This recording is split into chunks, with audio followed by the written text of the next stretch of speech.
So this is the Open Video Conference 2010 Day 1 podcast.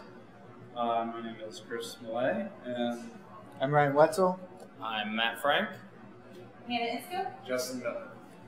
And what do you think, guys? Today was a pretty... This is a great conference. I've been having a lot of fun with it so far. I think there was 4 or 5 sessions alone that was really interesting and really had a lot to say.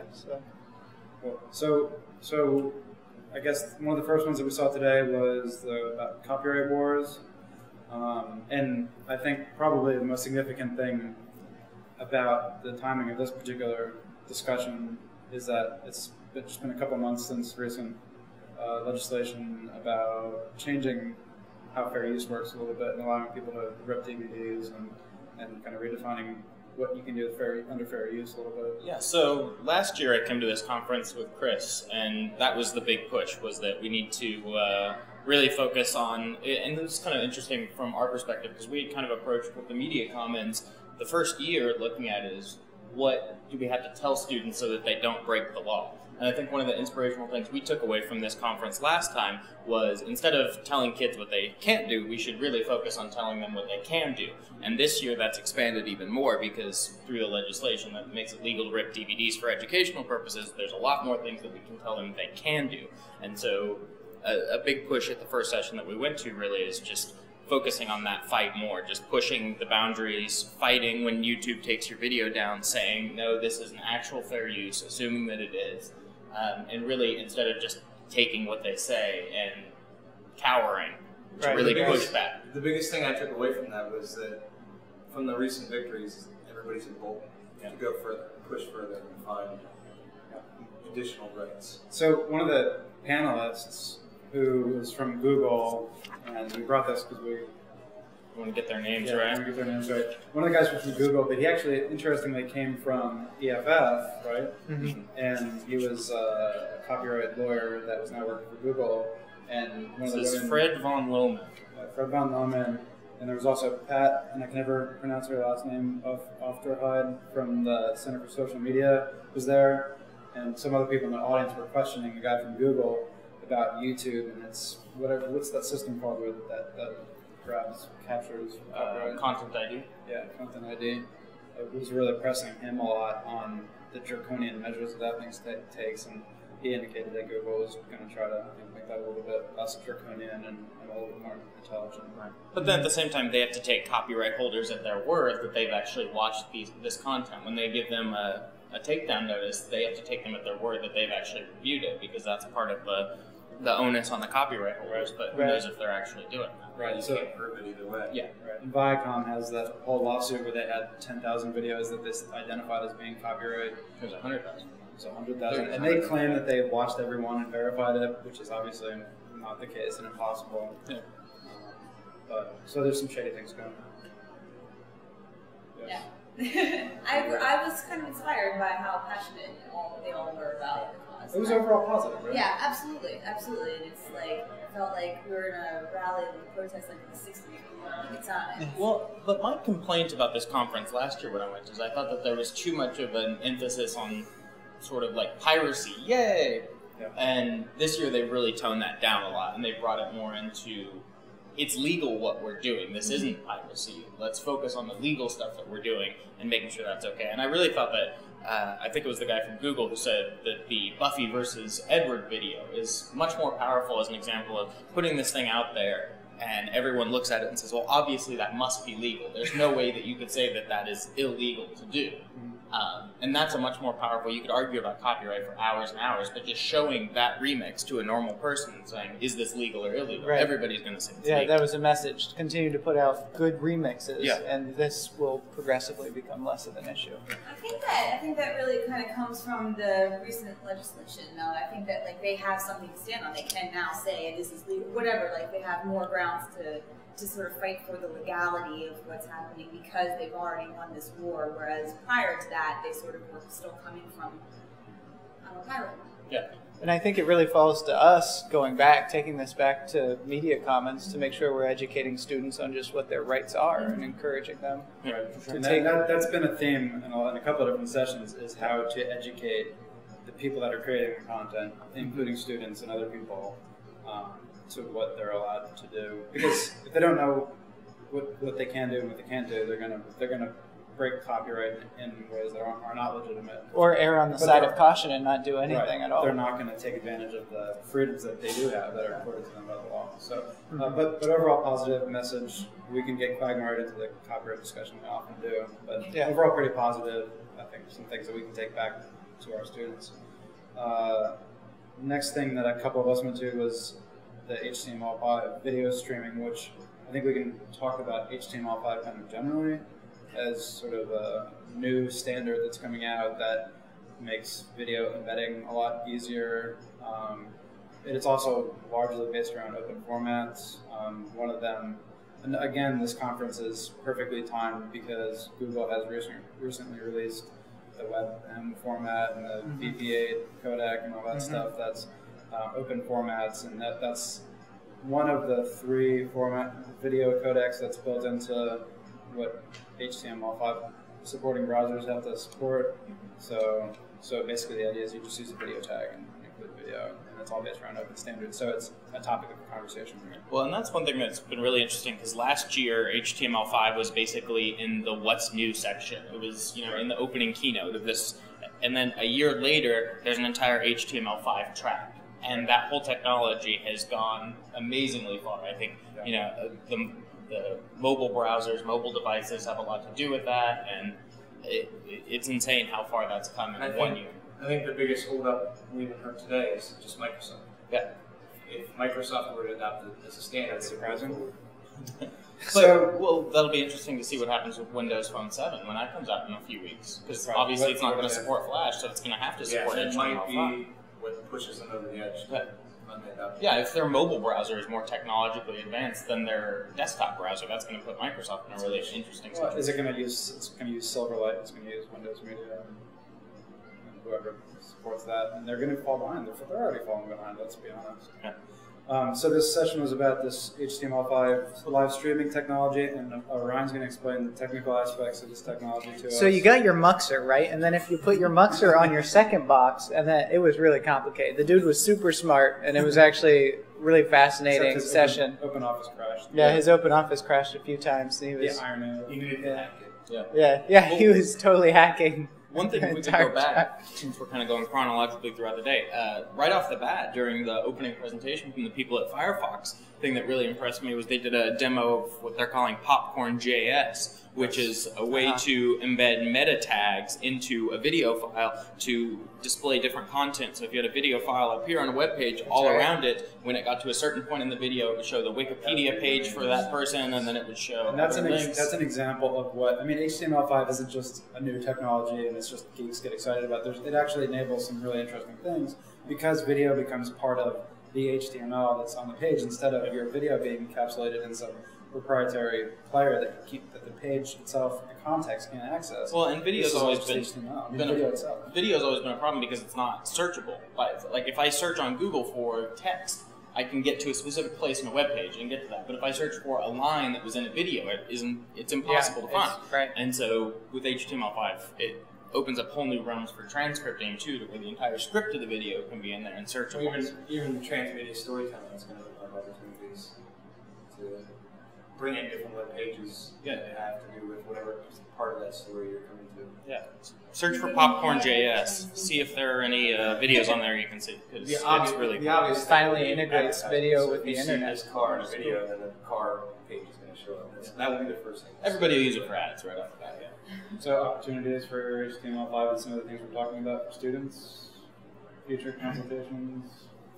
I didn't go there. Right. For one, it could really help us with our tutorials and sort of resources we provide on the website, in that we can, completely revolutionize how they can access all of those resources. What about their bibliography, like when they're doing something when they need to do, you know what I mean? Because now we're saving all of that bibliographical information in separate from their video, and I always thought, how is that really giving attribution to an artist. They're putting it in, this area in the back end. These artists aren't going to see that, and that's technically not legal. Or, if people want to pull up those references, how are they going to do that? But with this, they're all going to be... Click a link inside the video, take you learn more about that story. Exactly. Or like their e-portfolios, right? They could do a little capstone video, and then it shows different aspects of what they did as the video progresses. Exactly. So. I think that is really where the media is going. Cool. Let's see. Next up was Damien Kulash from OK Go. And do you want to hear about the public spaces, private infrastructure? Yes. Sorry, let's back up and talk about that. I tried to do something different so that, because we were trying to, we only have 2 sessions every hour, but I wanted to make sure somebody was filling in. And I mean, there were 3 really great panelists on that one. And basically what I took away from it, there was a quote that one of them said, you've got the freedom of speech until you say it, and then you don't have it. Your speech is no longer yours. It was said much more eloquently, and I have it written down, which I'll go on, but I can't reiterate it now. But I thought it was really interesting. It was sort of like, once you put your video up there, you don't own it anymore. Who owns it? How can you get it back? It's sort of like this catch-22, because we want this openness to share, but like once you put it out there, it's no longer yours. You can't ever get it back, especially when you put stuff up on YouTube or wherever. It's you no longer own it.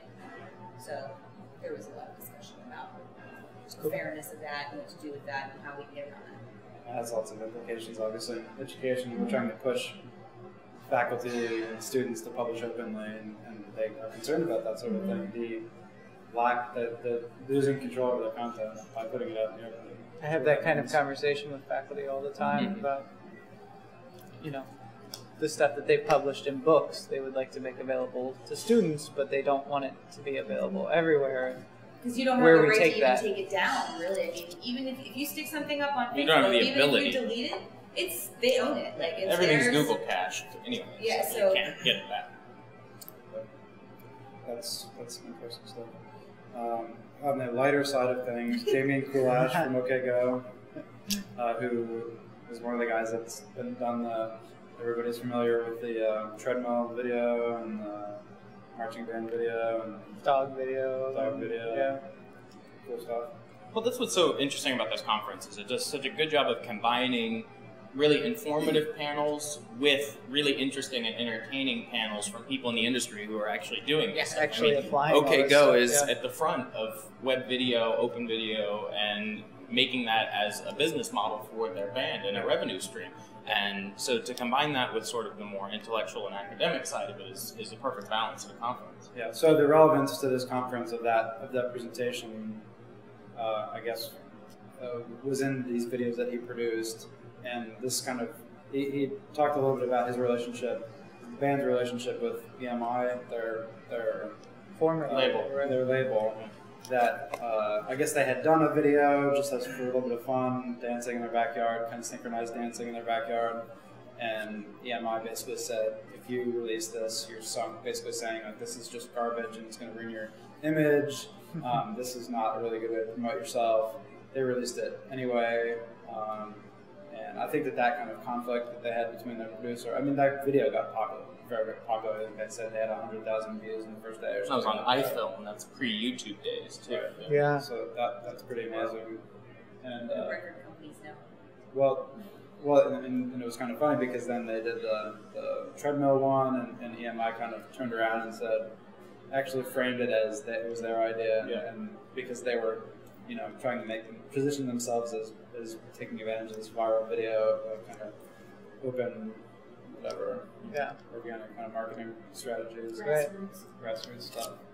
But I guess they ended up splitting from EMI because they just didn't have the same vision as them. That they could just create these like low budget sort of fun things that they could share on YouTube with the community. It doesn't have to be on the EMI website. It doesn't have to have a big campaign around it. They just do it. It's fun. Well, EMI was disabling the embed codes on their videos.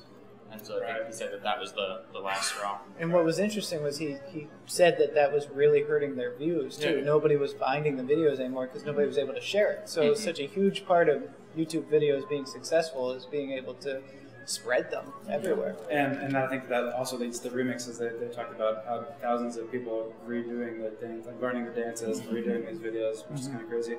Ryan and I were looking at their YouTube channel, and they had 90 million views. Yeah, they're about to staggering. crack 100 million. That's numbers that are just unheard of in MTV these days, even. But Yeah. People view a video. Yeah.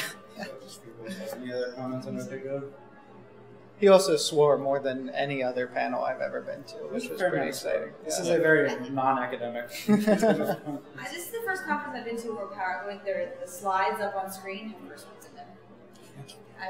I remember the one slide just being "do cool shit." Yeah.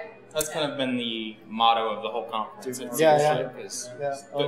go back to your office and do cool shit. I like that. I think that's our motto. It's the like new an media edgier, comments like on edgier motto. big stuff, like poster that we need to have up in Writer Building. Right. So we're changing the site from envision, create, publish to do cool shit. I'm sold. I'll get a Yeah. t-shirt. It's catchy. So what else did we look at here? You want to talk about that Pandora thing? Oh, yeah. Pandora, not to be confused with the internet radio. Pan.do/. Justin will Yes. type it up and make it appear on the screen so people can see what we're talking about. Yeah. There's Pandora, not Pandora. Yes. Great. Yeah. There's Just the click on the same link people who below. brought us Padma, PAD.MA. Basically, two really intelligent guys speaking code, and again, I will reiterate that I was a film major, so I was trying to keep up best I could. But I thought that basically the premise for the piece of software that they're creating is somewhere where you can have a video repository that is searchable and taggable, and you can annotate it. It's sort of like if Final Cut Server were to be on the web. It's got all of these videos and a ton of metadata. You can go through and annotate. And what I thought it would be cool for is as a replacement for studio code, because you can go through a video and you can tag like where things are happening. Like one guy was using an example like where certain colors are happening within a film, and then you'd be able to search for that and like pull up all the different instances where those things are happening. And I thought that was really kind of a neat idea. The interface looked very similar to, it's sort of like a perfect combination of iMovie and Kaltura, the way that things are sort of laid out. And I thought it was really interesting, and there's a ton of metadata that you could be adding to all of these videos. Is it crowdsourced tagging, or is it tagged by the content publishers? It's crowdsourced. Anybody can go in and like tag things, which I thought was really cool. Yeah. And people can be using other people's stuff in classes and like, doing all that kind of stuff. I thought that was really kind of an interesting thing. And it's open source, so you can like customize it and do whatever you want with it. So we'll have to grab it and check it out. Aaron is not here. He went to see the Star Wars thing. He said it was good. Star Wars Uncut, that's a fan film where they basically chunked out Star Wars into 15-second chunks and had different people recreate the whole entire film. Yeah. You can go to StarWarsUncut.com. So one of the things, See it on the bottom of your screen. I wasn't at that presentation, but somebody did mention during one of the other sessions that Lucasfilms has really changed their attitude because so many people are doing fan films. It was Star Wars. it was a guy from Google. Right. And they used to fight that a lot. They've kind of come around and realized that it's helping the Star Wars sort of. Yeah, he was talking about Lucasfilm and Warner Brothers with the Harry Potter franchise. Both of them the fans have so much of an ownership mindset over the fans have so much of an ownership mindset over the work that they want to create fan fics and remixes and everything, and they've just had to embrace it. So that's pretty interesting. Probably my favorite session. I think all your favorite sessions might have been the Transmedia Storytelling. Yeah. It was really good. Yeah. So reflections on Transmedia Storytelling. Other than it's awesome. It was It's awesome. almost like two different sessions. I mean, they were linked, but they were both so equally. Yeah. They did Talk about making shit. That was what they were seriously. doing was like I just was like looking around. Is everybody else getting the same experience that I am right now? Because I'm like wigging out inside. Like I want to go do that. Here's what I liked about the first guy so much was all of the planning that went into it. That he had a serious. Yeah, what was his name? I'll get it for you. Keep Okay. going. Story World.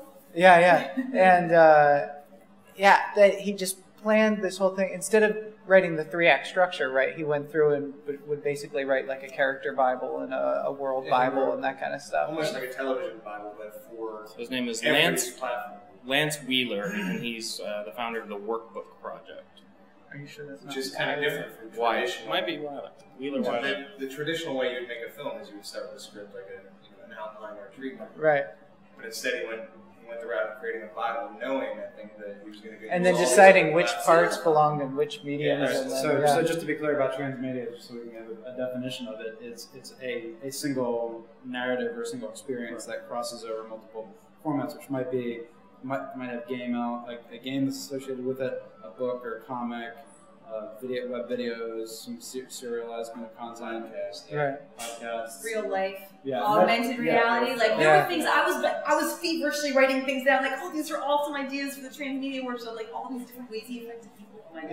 Yeah, very cool stuff. And that's a direction of storytelling that's highly interesting. And the story he told about the movie, like how he had all these different pieces. First of all, I mean, I know that it was supposed to scare people, but that would have really just scared the living daylights out of me. Basically, he starts building up to the movie that he's going to be showing, where like they write a software application that makes pay phones ring as people are like walking into the theater, and then there are like creatures that come at you and like give you something. All of these are like contributing to the experience before you can get into the movie, and then once you're in there, cell phones are talking to each other, and then once you leave, someone follows you home, and then there's like a phone call. Oh my God, it was craziness.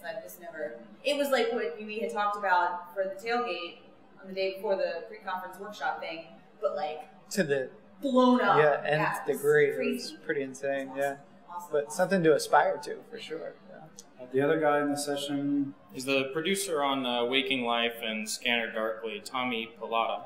Yeah, that was very cool. Some of the other things that he was creating. We all tweeted them. And I can't remember the name of his latest project. Collapses. That was the website. I don't know if that was the name. COLAPSUS.com. Something like that, yeah. A very cool game that I want to give it a try. try. We all have to continue. That was awesome. I'm sorry, I don't mean to talk.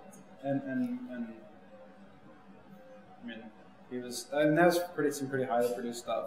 Mm-hmm. Oh yeah. Any other reflections on? It looked cool. I don't know what else to say. It was super slick. It was really cool. I mean, I think the first guy grabbed my attention more because it was so low budget, and sort of really tackling it from a story element in a slightly different way. But the second guy was doing lots of awesome stuff too. And the part on the first guy when he was talking about like how he was getting the apps involved, and like there were people like making like little like communities all over the world, and you could see where people were and they were interacting with each other. Nuts. And I'm telling you, like video is I feel we're it's the gateway to this bigger video. World. Yeah, this is interactive. I mean, you can't get much more engaging than like completely being interactive, and they're communicating with people that they don't even know, and they're like helping each other, and I was. And the numbers of these people he was talking about hundreds of thousands of people going through these experiences, which are pretty intense. I mean, it takes a certain amount of effort to get involved.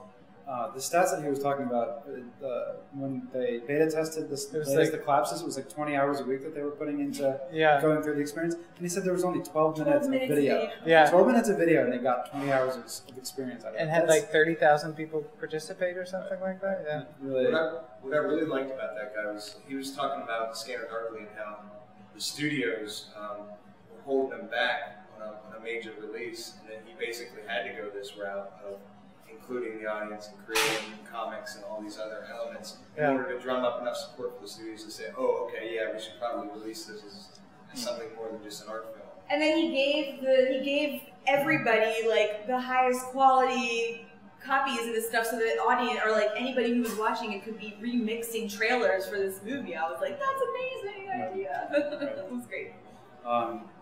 One other thing that he had mentioned was, I guess, going along with doing the Bible for the characters and everything like that, he talked about some of the struggles being a way of building some kind of notation so that you can write out scripts, transmedia scripts, because they have these branching parts that need to cross over different media, and how do you actually write a story, like a piece of story that people can play so that's kind of an interesting challenge. Transmedia, the concept is so new that people are still trying to figure out like how the heck do I even put these experiences together in a cohesive way, and that's hard. And it's really important because if you think about it, if there's a game element, and there's a web videos, and there's a comic, how do you get the person who's consuming this content to go from part to part and kind of have a cohesive storyline? Yeah, and then also it ultimately relies on the writing, that the story has to be strong enough to compel these people they want to follow it to the end. But you also have to consider the other audience, which is not going to play the ARG and is not going to read the comic and is only going to see the film, and the story has to work for those people as well. Yeah. And even beyond that, remember the second guy was talking about, you could not only like watch the film and do some of the games, but you can like learn more about the characters, and you can go even deeper into the story, like as deep as you want to go. And then there's some people can like completely stay out and just like do the very bare minimum to it. It's probably more of what you were saying. I thought I'd say it again. It was really good. I think we can skip over the will you be compensated. I think that that's not something that we're a nonprofit, so we don't have to really care about that compensation. I did want to mention the OpenCast Matterhorn, and we can maybe talk about you guys stayed there for the EFF Burning Man thing. Okay. I did the theory remix. Okay. I have no idea what that was about, and we've been having this kind of like ambivalent sort of feeling about remix. Yeah. So. I was a little off today with some of the scheduling because things were running late, so I got into the theory of remix like a good 20 minutes after it was supposed to have started, but it hadn't started yet. So basically it was a huge panel of all these people who remix video in their own different ways. Some of them were bloggers, some of them were academics, some of them were doing it on their own. Some, they were all over the place, and it basically we were there to watch some of their remixes that were happening and sort of talk to them about how they feel about doing it. Except they couldn't get their examples to work. This technology is not perfect. Yeah, what they were talking about was really cool. Well, and it's lesson number 110 of don't ever rely on the internet for your presentation. Yeah, or not test something out on somebody else's computer. But they were talking about the legislation that just passed and how they are fighting. They had fought for the right to get the highest quality copy of whatever it is that they need to remix in order to actually do a remix that is going to not look like totally crappy. So the remixers, that whole culture of people doing that kind of stuff, are the people that are the one that forced through this legislation, that were really pushing for the copyright exceptions. And I mean, I don't know if I understand what the value of remixing and pedagogically is for us. I'm not really sure, but I'm glad that they're doing it, and that these are people that are pushing for fair use to be as powerful as it can be. I just like that we got Amy Mann on the radio in here. Voices carry. This is good stuff. I don't think our microphone's pick that up. Back until Tuesday. Maybe you could hum a few bars for our audience. Oh, that's right. Yeah. So one last review, OpenCast Matterhorn, got a little update on that. Yeah. What are you thinking about that technology? I think it's starting to come along. I was really interested in the hardware box that they put together. Last time we talked to them, they were kind of telling us how we could put our own pieces of hardware together, but it looked like they had more of a finished product. Yeah, so OpenCast Matterhorn lecture capture solution, kind of end-to-end solution, video management, had some aspects similar to Kaltura, but much more on the capture and the hardware and transcoding and all that stuff to consume media. I actually kind of like the fact that they're doing hardware, so they're capturing from the VGA source rather than using a client computer to capture screen capture. But they're still able to do OCR with it, and they're still able, and the one nice thing that they mentioned is they're looking to do text or voice recognition, which we've been evaluating a couple products, and nobody seems to be having really know that. Yeah, and that's really important. And they did talk about some of the pedagogical value of doing this, because that's always something that comes up. Lecture capture, who cares? What our students just going to knock them to class, but because they have. Well, they gave us a few real numbers that students were coming to class. I mean, this was from their limited case study, but we went through this all podcasting, and we know that students don't stop coming to the class. There's value to coming to the class still, but so the additional value that this lecture capture provides is, like Justin mentioned, there's the optical character recognition, so slides that show up on the screen that you can search the text. So, and then with the voice to text conversion, you have a bunch of metadata that allows students to go back maybe before an exam and search some keywords and get to the part of the video that's relevant to that, and re-listen to the lecture and do some review. I've been very They said they killed their server right before finals week because everybody was going back and rewatching and looking at certain parts of the lectures. Good reason for your server. Yeah, I mean it's a good reason to justify that sort of service. Yeah. So it's a young product, but they have looked at some of the other ones that we're looking at, like Echo 360, Integrity, and all those kind of more popular ones, and taking the best features and building it in. So it's not all there, but I think that OpenCast is definitely going to be a lot of potential. Very powerful, I think, and all open, unlike these other platforms. So we're going to continue to look at that. They came out with a version 1 release in July. Next July they're going to have a version 2 release with a bunch of other important features, but I think we'll bring that into Penn State to do a little bit of testing. Do you guys do any kind of lecture capture? Yeah, they do. We have 2 auditoriums. So I work for Annenberg School at USC, and we have 2 auditoriums primarily, which have built-in automated systems. So they're able to just record it, spits out high-quality H.264. I'm sorry, it's actually a ProRes file. So it's a full 1080p ProRes file. It's a pretty good system in our auditorium, and then we have a second smaller auditorium where, like Henry Jenkins, he does his class in there because they record all of them and then make DVDs of them later that they can distribute to everyone since he has so many cool guests in his lectures. So yeah, it's a struggle everywhere, I think, to find the best system, and it's expensive. Whoever does it is going to be really rich. Or not, because Matterhorn is open source, so it's making any money, which is wonderful. So that was a quick wrap up of the day. What do we got tonight? We're going to go over to the Kaltura after party, and then another different they have 3 conference after parties. Yeah, all right, we'll see how long we make it. Yep. That's why the conference doesn't start till 10 tomorrow morning, because they have planned out all these. Well-planned conference. Geek conferences don't ever start before 10 o'clock. Right. Perfect. So I guess tomorrow I'm doing my panel, so we'll maybe try to do this again and wrap up tomorrow. But this is one day and my brain hurts from all the great stuff. We got a whole other day. Yep. So until then. Thank you. Bye-bye.